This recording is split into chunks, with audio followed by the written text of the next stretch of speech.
Hello, everybody. So let's talk about security guarantee. Halo semuanya. Mari kita bicara tentang jaminan keamanan dan konfigurasi aliansi sejenak. Karena ada banyak kesalahpahaman di luar sana tentang apa itu, bagaimana cara kerjanya, dan apa yang mungkin dan tidak mungkin dalam hal pengaturan keamanan. Faktanya, dan ini mungkin terdengar sedikit berlawanan dengan intuisi, tetapi Anda tahu, seluruh bidang penelitian saya, netralitas dan negara netral, adalah salah satu bagian dari apa yang bisa Anda sebut struktur jaminan keamanan. Semua orang yang menonton saluran ini sesekali tahu bahwa penolakan Barat untuk hidup dengan Ukraina yang netral, yang terintegrasi secara ekonomi dengan Rusia dan Uni Eropa, adalah inti dari perang saat ini di Eropa. Tidak mengherankan, orang Eropa juga membuat seluruh pemikiran militer mereka tentang konflik ini berfokus pada jaminan keamanan untuk Ukraina. Security guarantees for Ukraine. You hear that over and over and over. Anda mendengar itu berulang kali. Bagaimana dengan jaminan keamanan? Bagaimana dengan jaminan keamanan? Saya akan menunjukkan kepada Anda mengapa diskusi Eropa ini di satu sisi sangat bodoh, dan di sisi lain, untuk menambah penghinaan, juga dilakukan dengan cara yang paling bodoh yang bisa dibayangkan. Banyak di antaranya sebenarnya berakar pada ketidaktahuan sederhana tentang bagaimana pengaturan keamanan bekerja. Seperti biasa, Anda tahu, masalahnya bermuara pada orang-orang yang tidak mampu berpikir di luar batas pilihan biner. Namun, pengaturan keamanan sama sekali tidak biner. Jadi mari kita mulai dengan melihat peta dan sedikit apresiasi tentang betapa bodohnya fokus pada jaminan keamanan sejak awal. Jadi ini adalah peta NATO, kan? Seperti yang ada saat ini, dengan Swedia dan Finlandia terintegrasi ke dalamnya. With Sweden and Finland integrated into it, and those are the 27. Dan itulah kira-kira 27 negara yang dicakup oleh apa yang disebut oleh mayoritas pengamat di luar sana sebagai jaminan keamanan, bukan? Tapi saya sudah membahas ini dalam video terakhir kali, bahwa jaminan keamanan pasal 5 NATO yang terkenal, bahkan bukan jaminan keamanan yang kuat. Jika Anda membaca artikel ini, jelas dikatakan bahwa ketika satu negara anggota diserang, anggota lainnya akan menganggap ini sebagai serangan terhadap mereka semua. Dan jika itu terjadi, maka secara individu dan bersama dengan pihak lain, tindakan dapat diambil yang dianggap perlu oleh setiap negara anggota. Tindakan yang dianggap perlu, termasuk, tetapi tidak secara eksklusif, penggunaan kekuatan bersenjata. Setiap negara anggota, setelah negara anggota lain diserang di bawah perjanjian NATO, masih bebas untuk memutuskan apakah akan menggunakan kekuatan militer sendiri atau tidak. Whether it's going to use military force itself or not. It's just to drive home the point that Ini hanya untuk menekankan bahwa meskipun Anda adalah negara anggota NATO dan Anda diserang, semua negara lain dalam perjanjian tersebut masih dapat mengatakan, kami akan mengirimkan senjata kepada Anda. Kami akan mencoba mendukung Anda semampu kami. Tetapi kami tidak akan berperang untuk Anda. Itu masih diperbolehkan di bawah perjanjian NATO. Jadi jika Anda menganggap pasal 5 sebagai jaminan keamanan yang kuat, maka saya sangat menyesal untuk memberitahu Anda bahwa itu tidak demikian.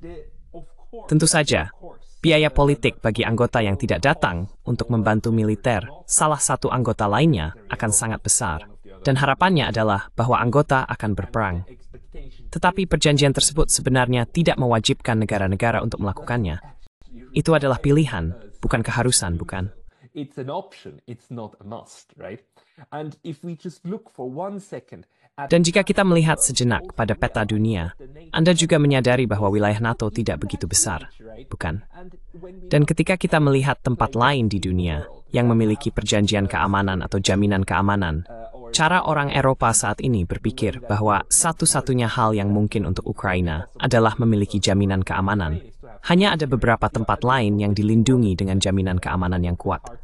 Jepang adalah salah satunya. Jepang memiliki perjanjian keamanan dengan Amerika Serikat yang mengharuskan AS untuk memperluas perangkat militer mereka ke Jepang sebagai imbalan atas Jepang menyediakan pangkalan militer. Itulah perjanjian yang berlaku saat ini, perjanjian keamanan tahun 1960 yang mereka miliki. Dan AS memiliki komitmen kuat untuk mempulau-pulau Jepang. to defend the Japanese islands. We have another hard security agreement. Kita memiliki perjanjian keamanan keras lainnya antara China dan Korea Utara. Mereka memiliki perjanjian keamanan yang masih berlaku dari tahun 1950-an, yang menyatakan bahwa serangan terhadap satu pihak adalah serangan terhadap pihak lainnya, dan Anda harus saling membantu jika itu terjadi. Namun selain itu, sebagian besar dunia tidak tercakup oleh perjanjian keamanan apapun. Dan inilah mengapa seluruh diskusi tentang pengaturan keamanan untuk Ukraina sangat tidak masuk akal. Seseorang jelaskan kepada saya Mongolia bisa aman tanpa jaminan keamanan. Mongolia terjepit di antara China dan Rusia, dan tidak ada dari mereka yang menyerang Mongolia sejak kemerdekaannya. Maaf, setelah tahun 1945, Anda tahu, setelah pengaturan saat ini mulai berlaku.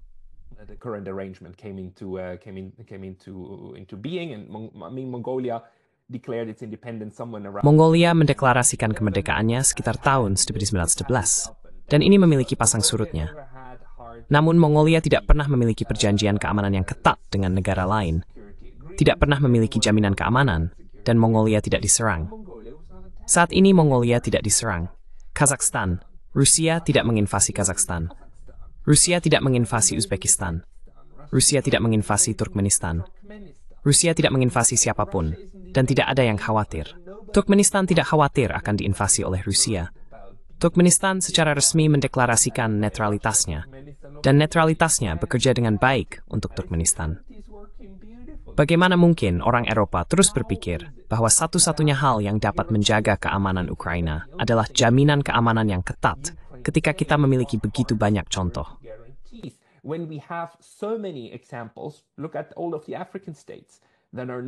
Lihatlah semua negara Afrika yang tidak memiliki pengaturan keamanan apapun.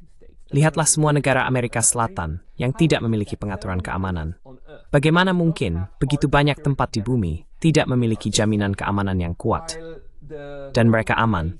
Sementara satu-satunya tempat di bumi yang saat ini sedang berperang adalah karena kekuatan Eropa ingin memaksakan ide keanggotaan NATO, memiliki jaminan keamanan kepada Rusia, dan karena itu, Vergesenitzrangsung.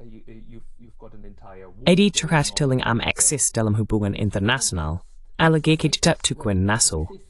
Jaya singa mau moso, dua-dua tepan in rang Anda, udah aman, dan tidak akan diserang tasai.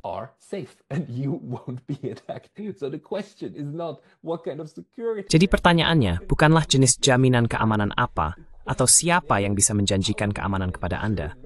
Pertanyaannya adalah, bagaimana Anda memastikan tidak ada yang ingin menyerang Anda? Dalam hubungan internasional, Anda sering berbicara tentang pencegahan, bukan? Anda ingin mencegah orang lain menyerang Anda. Nah, alternatifnya adalah memiliki persahabatan yang baik, bukan?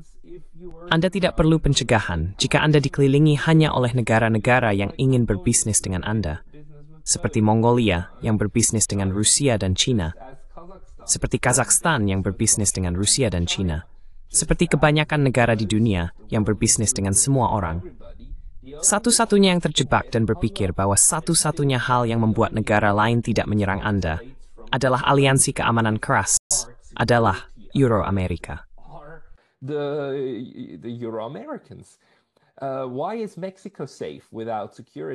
Mengapa Meksiko aman tanpa perjanjian keamanan? Nah, karena Meksiko memastikan bahwa dirinya sendiri tidak menjadi ancaman bagi Amerika Serikat, bukan?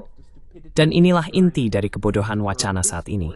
Ketika seharusnya Anda fokus pada bagaimana menciptakan kondisi untuk hubungan yang bersahabat, Anda dengan keras kepala fokus pada gagasan perjanjian keamanan ini. Dan inilah titik di mana saya benar-benar perlu berbicara dengan Anda tentang berbagai tingkat pembentukan aliansi yang kita miliki. Karena ini adalah masalah lama, bukan? Atau isu lama. Dan kita memiliki setidaknya 4 cara berbeda di mana aliansi dapat dibentuk. Dan kita memiliki contoh sejarah untuk itu.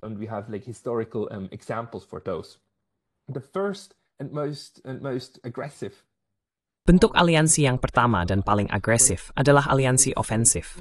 Ketika negara-negara membuat perjanjian satu sama lain untuk menyerang negara lain.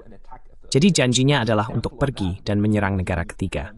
Contohnya adalah lampiran rahasia pada Fakta Non-Agresi antara Uni Soviet dan Nazi Jerman pada tahun 1939 untuk bersama-sama menyerang Polandia dan pada dasarnya membagi Polandia di antara keduanya. Ini adalah fakta, seperjanjian untuk negara ketiga, sebuah aliansi ofensif. Kemudian aliansi defensif, yang saat ini tentu saja NATO adalah contoh yang jelas. The NATO treaty is the most obvious example of that. An attack against one is an attack against all, and you. Serangan terhadap satu adalah serangan terhadap semua, dan Anda membelah bersama. Meskipun, seperti yang baru saja saya tunjukkan, perjanjian NATO sendiri membiarkan terbuka apakah pertahanan bersama ini terjadi secara militer atau dengan cara lain. Kita telah memiliki perjanjian lain dalam sejarah dunia. Yang paling penting, kita memiliki Kovenan Liga Bangsa-Bangsa. Liga Bangsa-Bangsa tentu saja adalah pendahulu dari Perserikatan Bangsa-Bangsa saat ini. Liga dibentuk tahun 1919 setelah Perang Seryang Dingin. Liga memiliki klausul keamanan yang kuat.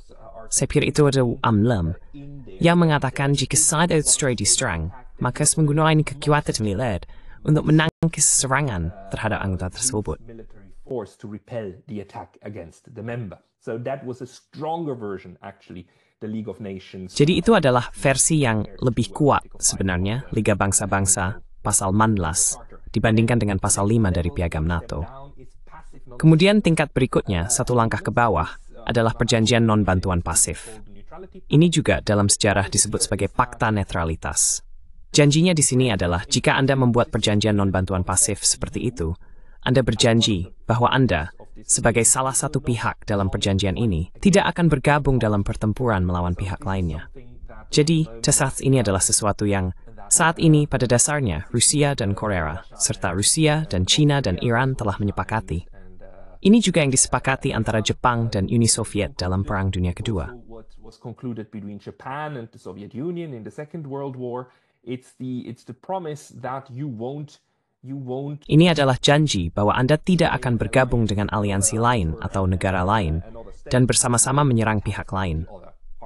Sekarang ini berbeda dari tahap terakhir, jenis pembentukan aliansi terakhir yang Anda miliki, yaitu Pakta Non-Bantuan Aktif, yang kadang-kadang disebut sebagai Pakta Non-Agresi, di mana Anda benar-benar berjanji bahwa Anda tidak akan membantu negara lain dalam serangan terhadap mereka. Sekarang, perbedaan antara keduanya adalah bahwa dalam Pakta Netralitas, Anda hanya berjanji untuk tidak bergabung dalam pertempuran melawan pihak lain, tetapi Anda mungkin masih mengirim senjata dan pasokan ke pihak lain, ke negara ketiga, yang berperang melawan mitra kontrak Anda.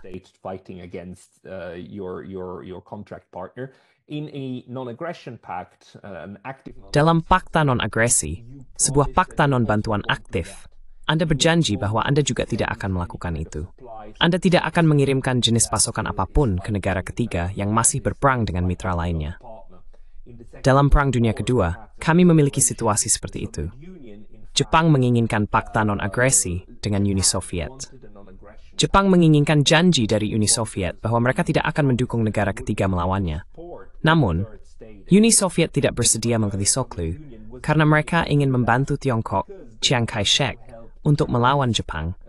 Jadi mereka ingin terus mengirimkan senjata kepada Chiang Kai-shek.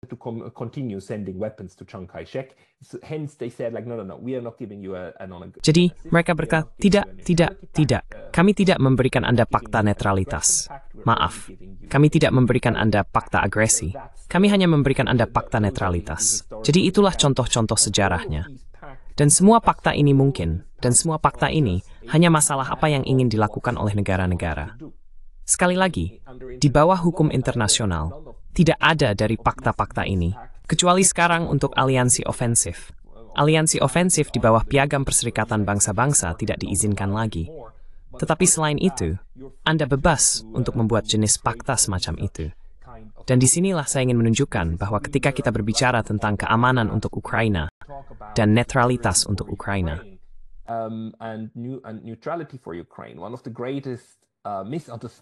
salah satu kesalahpahaman terbesar adalah bahwa jika Ukraina memutuskan untuk netral, tidak bisa ada pengaturan keamanan untuknya. Dan meskipun saya baru saja mengatakan bahwa tidak bijaksana untuk hanya berpikir dalam hal janji keamanan, saya ingin menunjukkan bahwa ada banyak konfigurasi berbeda yang mungkin bahkan dengan Ukraina yang netral.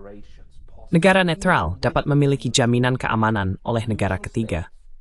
Ini mungkin terdengar berlawanan dengan intuisi, tapi saya ingin mengulanginya. Negara netral dapat memiliki jaminan keamanan oleh negara ketiga. dan itu pegatan netralitas. Isingen is more in jet jamba agamis, it's all I think, indeed, up Hendra Python and Baras to Jubal, Deliu ports. By looking at what happened in 1870 to Belgium. Belgium was neutralized in 1839, declared... Belgia dinetralisir pada tahun 1939, dinyatakan netral pada tahun 1939, dan Belgia mempertahankan netralitasnya hingga Perang Dunia Pertama ketika diserang oleh Jerman pada tahun 1914. Namun, selama sebagian besar abad ke-19, Belgia adalah negara netral yang sukses. Sekarang, ada krisis besar di Eropa pada tahun 1970 yang melibatkan Belgia yang netral. Dan itu adalah Perang Prancis-Prusia. Perang di mana, pada akhirnya, pada tahun 1871, Jerman mengambil Alsace-Lorraine dari Prancis. Jadi inilah peta Eropa pada tahun 1871. Beginilah tampilan seluruh bencana tersebut. Kita masih memiliki kerajaan Inggris yang mencakup Irlandia. Kita memiliki kekaisaran Jerman yang membentang hingga ke timur. Tentu saja ada kekaisaran Prusia yang membentang hingga ke timur. Kita memiliki Austria-Hungaria yang sangat besar. Way to the east, we had a huge Austria-Hungary, and the Germans and the French, they were... Dan Jerman dan Prancis, mereka sering berselisih. Dan pada tahun 1870, ketegangan benar-benar memuncak. Salah satu bahaya adalah bahwa baik Jerman atau Prancis akan menggunakan Belgia yang netral, akan melintasi Belgia yang netral untuk menyerang yang lain. Itu adalah ancaman yang sangat nyata pada tahun 1870. Dan Belgia yang netral tentu saja hanya duduk di sana dan bisa menjadi korban potensial dari serangan. Apa yang dilakukan Inggris? Apa yang dilakukan Inggris dalam situasi ini adalah menciptakan sebenarnya dua perjanjian keamanan terpisah. Salah satunya, biarkan saya tunjukkan yang ini, dibuat pada 9 Agustus 1970 antara Yang Mulia, Mahkota Inggris, dan Raja Prusia terkait dengan kemerdekaan dan netralitas Belgia. Itulah judul perjanjian tersebut. Tapi ini adalah perjanjian antara Inggris dan Prusia.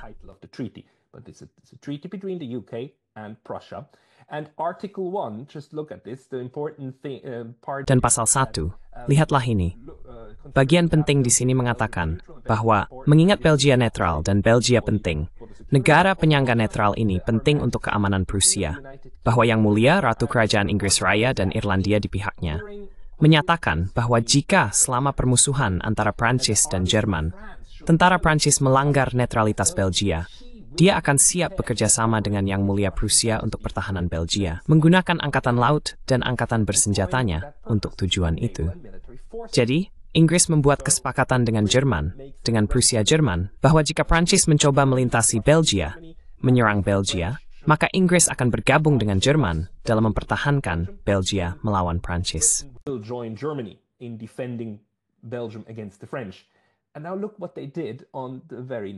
Dan sekarang lihat apa yang mereka lakukan pada hari berikutnya, atau 2 hari kemudian, maaf, pada 11 Agustus 1870.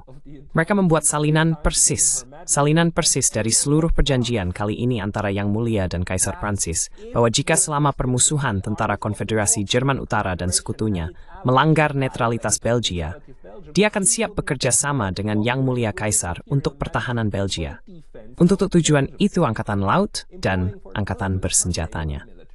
Jadi, inilah contohnya. Di sini kita memiliki contoh bagaimana negara netral diberikan jaminan keamanan oleh negara ketiga tanpa menjadi pihak dalam perjanjian itu sendiri.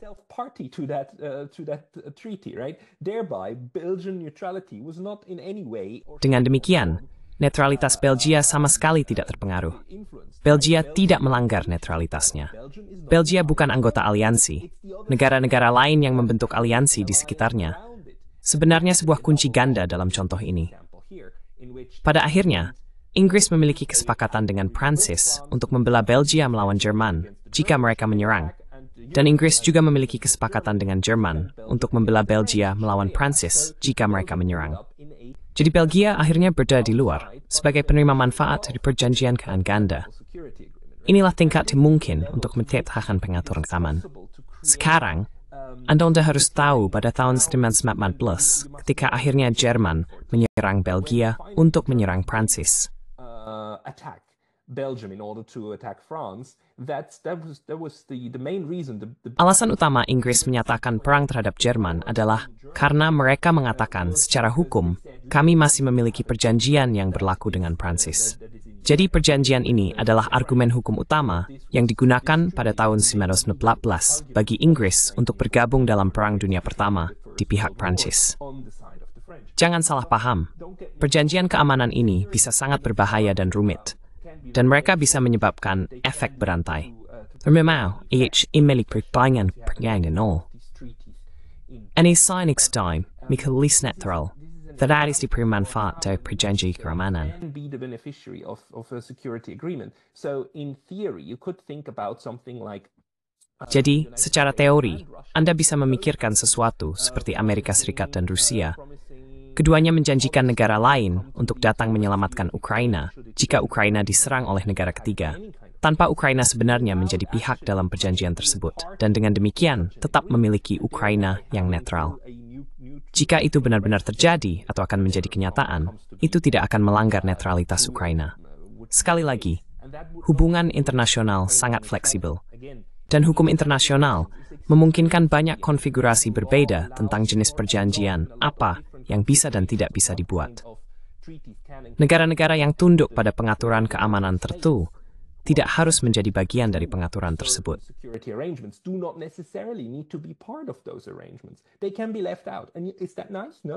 Mereka bisa dikesampingkan. Dan apakah itu baik? Tidak. Tidak. Itu adalah politik kekuatan besar. Tetapi pengaturan semacam itu dapat menciptakan stabilitas yang diperlukan untuk mencegah perang. Karena pada tahun 1870 dan 1871, perang Prancis-Prusia tidak menjadi perang Eropa umum. Itu terkendali. Itu tetap menjadi perang antara Prusia dan Prancis, dan baru kemudian pada tahun 1914, ketika permusuhan lama menjadi perang dunia. Begitu perjanjian-perjanjian ini mulai saling terkait, dan banyak proses politik yang sangat buruk mulai terjadi pada saat yang sama. Tapi Anda mengerti maksud saya? Berbicara tentang bagaimana Ukraina perlu mendapatkan jaminan keamanan dari satu atau negara lain, dan tanpa itu, Anda tidak bisa hidup, Anda tidak akan pernah aman, adalah bodoh sejak awal.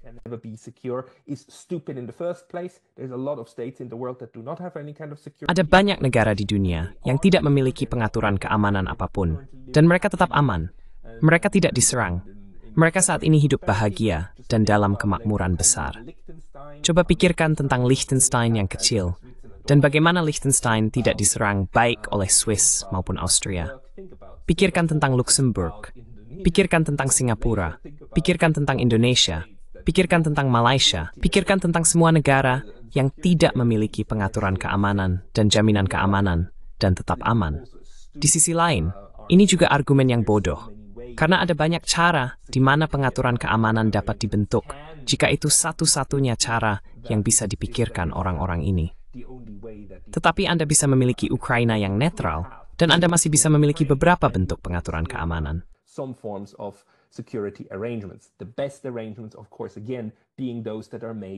Pengaturan terbaik, tentu saja, adalah yang dibuat dengan semua kekuatan yang terlibat, memiliki keamanan bersama, dan memastikan bahwa keamanan satu negara tidak akan mengurangi keamanan negara lain. Kekuatan besar seperti Rusia dan Amerika Serikat terkenal sangat tidak aman dan merasa terancam, bahkan oleh masalah kecil di perbatasan mereka. Tetapi itulah kenyataannya. Yang dibutuhkan, sebenarnya, adalah pengaturan keamanan bersama, yang besar. Seperti cara keamanan dipikirkan pada tahun 1970-an, ketika konferensi keamanan dan kerjasama di Eropa diadakan, yang berpuncak pada Akta Final Helsinki, Security 1975. Itu adalah momen ketika semua negara dapat bersatu dan menyetujui beberapa pengaturan minimal. Kita membutuhkan ini lagi di Eropa, dan kita membutuhkannya dengan cepat untuk mencegah benua ini saling menyerang lagi. Terima kasih telah mendengarkan hari ini. Thank you for listening today.